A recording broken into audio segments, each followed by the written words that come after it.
नमस्कार दोस्तों अगर हम तमिलनाडु राज्य की बात करें तो तमिलनाडु राज्य के अभी नए चीफ मिनिस्टर बने जिनका नाम है सी जोसेफ विजय। और दोस्तों अगर हम भारत की राजनीति के बारे में बात करें तो भारत की राजनीति में पहले ऐसे चीफ मिनिस्टर बने जिन्होंने अभी हाल ही में 2 साल पहले ही अपनी नई पार्टी टीवी के बनाई और जिस पार्टी को तमिलनाडु विधानसभा चुनाव में 2026 में 108 सीटें मिली। थलापति विजय ने अपने सहयोगी दलों से गठबंधन करके सरकार बनाई।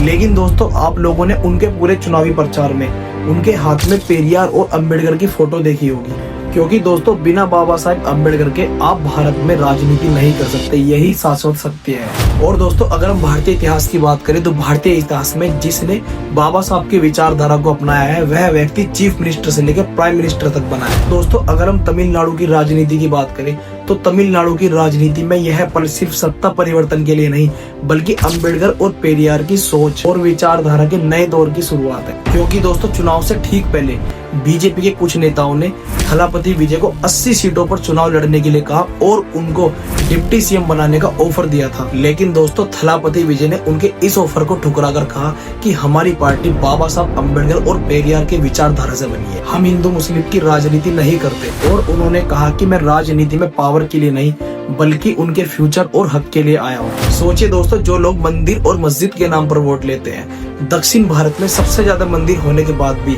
वो लोग एक भी सीट नहीं जीत पाए, क्योंकि वहाँ सबसे ज्यादा 90% पढ़ा लिखा हिंदू है जो मंदिर और मस्जिद में अपनी आस्था रखता है, लेकिन वोट शिक्षा और रोजगार के नाम पर देता है। और वहीं दूसरी तरफ थलापति विजय ने शपथ लेते ही रोजगार और शिक्षा की बात की, जिसमें उन्होंने कहा कि 200 यूनिट बिजली फ्री और महिलाओं की सुरक्षा के लिए विंग, शादी में 8 ग्राम सोना और 20 लाख तक का एजुकेशन लोन, साल में 6 गैस सिलेंडर और 25 लाख तक का हेल्थ इंश्योरेंस देने का वादा किया।